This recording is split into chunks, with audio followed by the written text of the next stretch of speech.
good morning everyone. My 2-second lane improvement today is a fix for bug shoe. As you can see by my water gun, it is leaking literally everywhere. I did try repairing it, it didn't work. And not only that, when you go to stop it, it still leaks. And if you need to switch it off, there's a trail of water going all the way back to the hose down there. So let's look.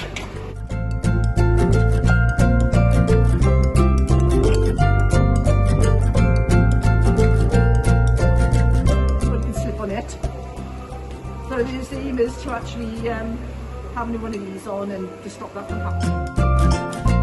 So this is my improvements. So I've got a new nozzle on. There's no water dripping here from anywhere. Now we can just...